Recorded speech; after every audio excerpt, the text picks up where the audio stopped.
Drage gledalke, spoštovani gledalci, božični prazniki, državni praznik je za nami, pa tudi že teden, ki ga je marsikdo preživel počitniško. Učenci in učitelji bodo namreč imeli prave praznike, kar 11 prostih dni.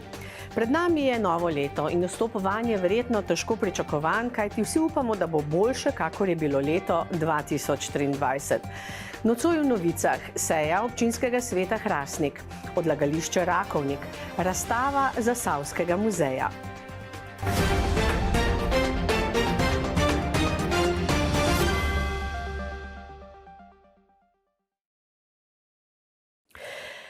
Zadnja zasavska občina, ki je še letos imela sejo občinskega sveta, je Hrastnik.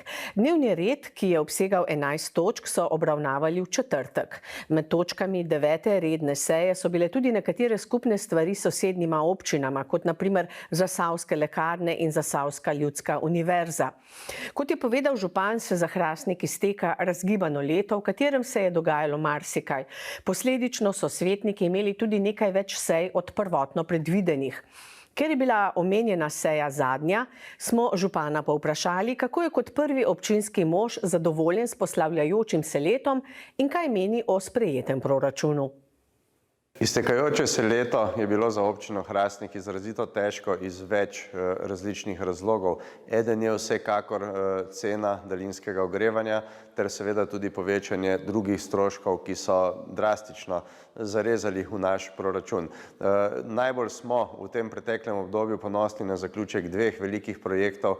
Ena je dokončanje gradbenih del za pripravo bodoče obrtne cone ob steklarni Hrastnik in tovarni kemičnih izdelkov Hrastnik.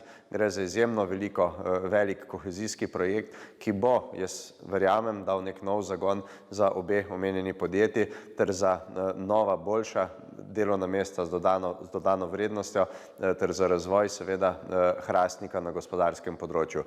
Drugi projekt pa je seveda izgradnja kanalizacijskega omrežja, tudi 2-milijonski kohezijski projekt, ki bo, to sem prepričan, ne le trajnostno naravnan projekt, temveč bo dvignil kvaliteto življenja številnim Hrastničankam in Hrastničanom, ki se bodo lahko priključili na to kolektorsko omrežje.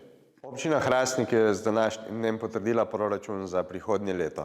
Naj povem, da je glavni projekt v naslednjem letu, eden od teh, ki smo jih dolgo čakali, projekt izgradnje stanovanj na Resnici. Želimo si začeti z deli, jih nadaljevati potem v letu 2025 in v 2026 useliti 72 novih stanovanj v Hrastniku. Prav tako nadaljujemo za izgradnjo sončnih elektrarn tudi v javni lasti, tudi sklad za pravičen prehod je pred vrati, kjer bomo urejali novo obrtno cono in pridobili podjetniški inkubator. Manjših projektov pa je seveda še veliko in jaz verjamem, da bo ta proračun dobra podlaga za naslednje leto. Kljub temu, da smo občine v vse težjem položaju, kar se financ tiče, sem optimist, ker verjamem, da bomo s časom prišli na zeleno vejo tudi kot država, ne le kot občine. Glede obrtno-industrijske cone so svetniki želeli informacije glede morebitne selitve TKI Hrastnik na drugo lokacijo. Že v prvotnih načrtih TKI je selitev uprave drugam, ker se mora sedanja uprava umikati bodoči trasi ceste Hrastnik-Zidani most. V preostalem delu pa ima podjetje načrte za vzpostavitev nove proizvodnje. Steklarna pa ima 3 možne scenarije, na kakšen način zapolniti obrtno cono. Obe podjetji sta izrazili interes, da nadaljujeta s poslovanjem v Hrastniku. Ukolikor to ne bi bilo možno, pa se je za zapolnitev v tem primeru javilo tudi nekaj drugih potencialnih investitorjev. Med pomembnejše teme seje so svetniki izpostavili tudi problematiko hrastniškega zdravstvenega doma. Zaradi narave stvari so sprejeli sklep, da na naslednjo sejo povabijo tudi direktorja, ki bo odgovoril na vprašanja in podal poročilo. Na odlagališču Rakovnik v Šmartnem pri Litiji, kjer je industrija usnja Vrhnika odlagala svoje odpadke, se monitoring ne izvaja že vse od leta 2011, ko je IUV končala v stečaju.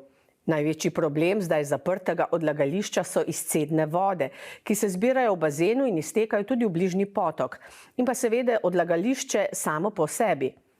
Na odlagališče Rakovnik je bilo odloženo cirka 58 ton odpadkov iz takratne družbe IUV Vrhnika obrat Šmartno pri Litiji in cirka 2000 ton komunalnih odpadkov. Sedaj ga želijo sanirati. Poglejmo, kaj je o tem povedal župan. Na zadnji seji so nas obiskali predstavniki Ministrstva za okolje, podnebje in energijo. Vsi smo bili prijetno presenečeni z ambiciozno zastavljeno časovnico, ki so nam na seji ponudili. Po njihovih besedah naj bi se sanacija oziroma razpis za izbiro izvajalca sanacije odlagališča Rakovnik pričela v januarju leta 2024 in naj bi bila tudi v tekočem letu 2024 zaključena. Meni se zdi zadeva seveda zelo ambiciozno zastavljena, kot sem dejal, ampak upam, da se bodo dejansko držali tega urnika in bomo lahko konec leta 2024 tudi priča zaključku te sanacije. V Trboveljskem muzeju so se lotili raziskave dela človekovega vsakdana, natančneje zgodovine trgovine v Trbovljah. Raziskava avtorjev kustosa Žige Blaja in muzejske svetnice Nevenke Hacin je v muzeju na ogled kot razstava z naslovom Postrežba točna, cene solidne. Trgovina v Trbovljah nekoč in danes. Kronološko predstavlja razvoj trgovanja v Trbovljah in je razdeljena na posamezna obdobja od začetkov pridobivanja premoga do leta 1918, obdobje med vojnama 1918-1941, obdobje po drugi svetovni vojni do osamosvojitve 1945-1991 in obdobje po osamosvojitvi 1991 do 2021. Razstava z besedili, fotografijami, dokumenti in raznolikimi prodajnimi izdelki iz različnih obdobij predstavlja skoraj 200-letno tradicijo odpiranja trgovin na ožjem območju Trbovelj, od prve znane leta 1825 v zgornjem delu Trbovelj pa do odprtja nakupovalnega centra Pilon maja 2021. Ja, razstava Postrežba točna, cene solidne, trgovina v Trbovljah nekoč in danes se je pripravljala skupaj s kolegico Nevenko Hacin kar nekaj časa. Pri tem so nama na pomoč priskočili tudi kolegi iz drugih muzejev, in sicer iz muzeja Velenje, iz muzeja Ribnica in pa iz Pokrajinskega muzeja Kočevja, ki so nam posodili nekaj muzealij, ki so smiselno dopolnili razstavo, ki smo si jo zamislila. Razstava je bila po svoje kar izziv, sicer je pred leti že bila postavljena v Zasavskem muzeju razstava, ki je predstavljala razvoj trgovine v Zasavju nasploh. Ta razstava, ki pa je na ogled od 29. novembra, pa se posveča trgovini v Trbovljah nekoč, torej v samo Trbovlje in je osredotočena na čas od začetkov pridobivanja premoga pa vse do današnjih dni. Pri razstavi smo odkrili kar nekaj zanimivosti, ki smo jih tudi izpostavili v istoimenski publikaciji, ki jo je moč kupiti v Zasavskem muzeju Trbovlje, tako da vse zainteresirane tudi vabimo na ogled razstave in pa tudi, da si morebiti ogledajo albume, ki so jih prispevali informatorji.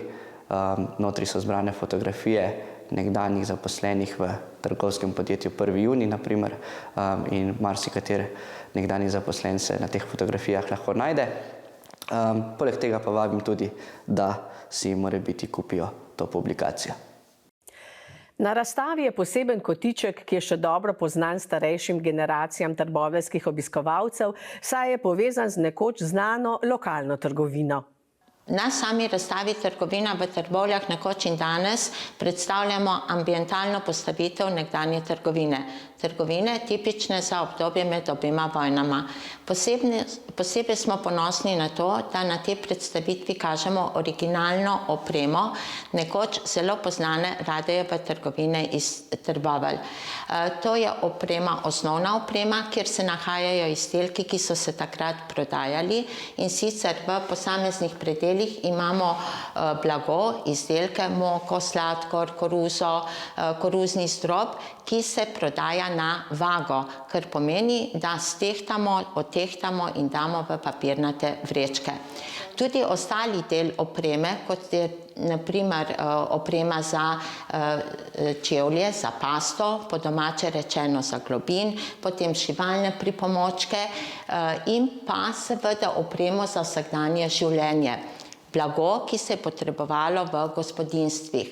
Vse ti izdelki niso direktno iz Radojeve trgovine, ampak smo jih zbrali v muzeju v sklopu predstavljanja bivalne kulture delavskega razreda. Zasavsko gospodarstvo je v dobri kondiciji, med najboljše pa se zagotovo uvršča družba ETI Elektroelement iz Lake, ki večinoma posluje izven meja Slovenije. Pred iztekajočim se letom smo o rezultatih poslovnega leta in napovedjo za naslednje leto spregovorili z generalnim direktorjem podjetja magistrom Tomažem Bergincem. Ja, leto 2023 bomo vsekakor končali spet rekordno. Vendar pa je treba omeniti, da smo imeli v bistvu dva dokaj različna polletja.